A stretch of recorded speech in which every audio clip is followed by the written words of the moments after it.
Justice, justice. We want justice. Justice, justice. We want justice. Justice, justice. We want justice. One demand, one solution. Relocation, relocation. One demand, one solution. Relocation, relocation. One demand, one solution. Relocation, relocation. One demand, one solution. Relocation, relocation. One demand, one solution. Relocation, relocation. Only solution. Relocation. Only solution. Relocation. Only solution. Relocation. Only solution. Relocation. We want. Justice. We want. Justice. We want.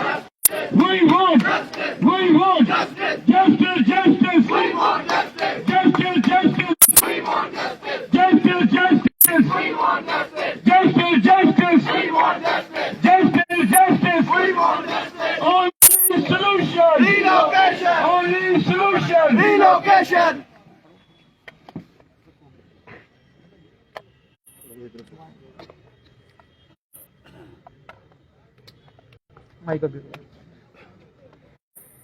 देखिए 90 के दशक के बाद से ही जम्मू कश्मीर में जो अल्पसंख्यक समाज है, जो गैर मुसलमान समाज है, हिंदू समाज है, सिख समाज है, उन पे अत्याचारों का सिलसिला लगातार चलता रहा है।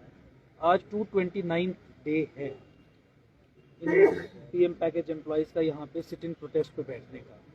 और सरकार से क्या डिमांड कर रहे हैं? सरकार से सिर्फ इतना निवेदन कर रहे हैं कि हमारी सुरक्षा का ध्यान रखिए। सरकार सुरक्षा का ध्यान नहीं रख पा रही, टारगेटेड किलिंग्स हो रही है, तो केवल इतना कह रहे हैं कि हमें रिलोकेट कर दीजिए। जब तक आपका इंफ्रास्ट्रक्चर बिल्ड नहीं हो जाता, जब तक आप इस समस्या पे कंट्रोल नहीं पा देते, सरकार कह रही है आपको रिलोकेट नहीं करें। सरकार की तरफ से आ रहे बयान बहुत दुर्भाग्यपूर्ण है और आज इसीलिए एकजुट जम्मू पार्टी की तरफ से कंप्लीट पूरी सॉलिडारिटी व्यक्त करते हुए इनके साथ कंधे से कंधा मिला के इनकी जंग को आगे ले जाने के प्रण से आज हम यहाँ पे आए और हमने आश्वासन दिया कि पीएम पैकेज एम्प्लॉयज़ हों या रिजर्व कैटेगरी एम्प्लॉयज़ हों, जो कश्मीर में अपनी सेवाएं दे रहे हैं और देश का झंडा पकड़ के जो वहाँ पे खड़े हैं, उनके साथ हम शाना बशाना खड़ा रहेंगे। हमारी पार्टी पूरा जम्मू संभाग और देश में भी, पूरे देश में भी अगर इस मूवमेंट के लिए समर्थन हासिल करना पड़ा तो उसके लिए हम पूरा सजग हैं, वो हम अपना काम करेंगे। जिस तरीके से लिंक्स को जम्मू कश्मीर में सरकार नॉर्मलाइज कर रही है, न्यू नॉर्मल की तरह पेश कर रही है, ये बहुत दुर्भाग्यपूर्ण है। जिस तरीके से हाईएस्ट ऑफिसर जो नागरिकों को उनकी सेफ्टी और सिक्योरिटी इंश्योर करें, वो उनकी सैलरीज पे कमेंट कर रहे हैं, ये बहुत दुर्भाग्यपूर्ण है कि सैलरी देंगे या नहीं देंगे।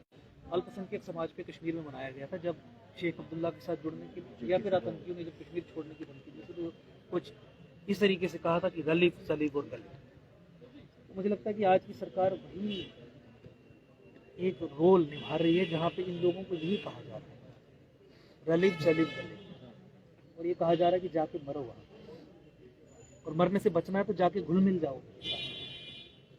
तो घुल मिलने का मतलब क्या है वो आप भली भांति समझते हैं।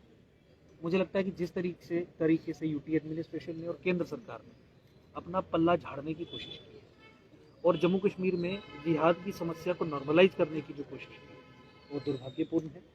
सरकार के ऊपर ये रिस्पॉन्सिबिलिटी है कि सेफ्टी और सिक्योरिटी इंश्योर करे। मुझे लगता है कि जब तक वो नहीं होगा और जब तक इनका इमीडिएट सोल्यूशन जो रिलोकेशन है वो नहीं प्रोवाइड किया जाता, ये धरने इसी तरीके से चलेंगे, ये मूवमेंट और बड़ी होगी।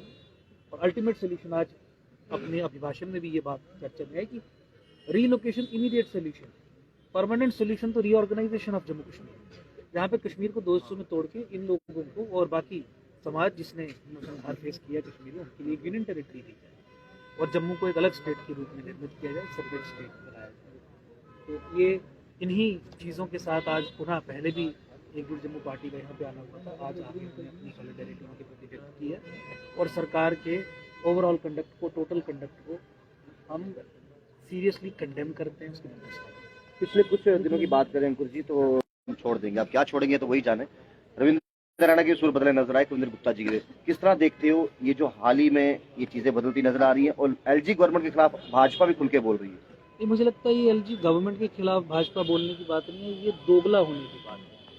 मुझे लगता है कि ये दोगली नीति है कि जहाँ नीति के स्तर पे आप वो कर रहे हैं जिससे ये लोग प्रताड़ित हो रहे हैं और फिर मलहम लगाने के लिए आप आ रहे हैं कि नहीं मलहम भी हम नहीं लगाए, कोड़े भी हम मारेंगे और मलहम भी हम लगाए।